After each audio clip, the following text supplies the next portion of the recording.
Setelah ini selesai, ada audit ekonomi politik, audit legal, atau bahkan audit budaya yang radikal, supaya kita tahu di jejak awal dari kerusakan lingkungan ini di mana itu. Apakah karena persekutuan antara bisnis dan kekuasaan, apakah di dalamnya ada cawe-cawe yang diizinkan diam-diam oleh pelaku-pelaku usaha yang berkomplot dengan pemerintah daerah. Nah, semua ini mesti dibongkar, dan itu yang memungkinkan kita kembali pada peradaban hukum yang jujur.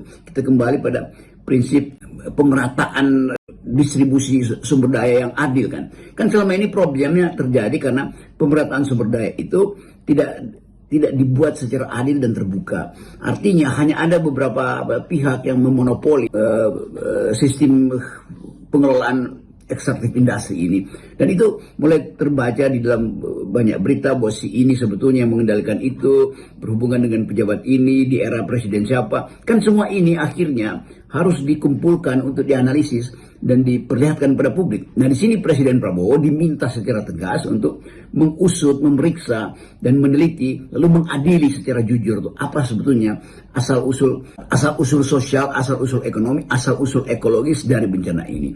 Bahwa kita tahu bahwa dunia ini mengalami climate change, itu semua orang tahu bahwa itu dari zaman revolusi industri, ketika cerobong-cerobong asap di Inggris itu mulai mengotori udara, impactnya pada karbon sudah mulai terasa. Tapi itu adalah soal panjang. Yang soal intensif hari ini adalah memeriksa secara berkeadilan siapa yang boleh dituding sebagai perusak lingkungan, siapa yang berkomplot dengan apa, atau apa yang menjadikan alasan sehingga komplotan ini bertahun-tahun tidak bisa dibongkar. Itu intinya. Jadi sekali lagi kita tuntut supaya Presiden Prabowo setelah semua ini mulai terkendali, jangan berhenti di situ.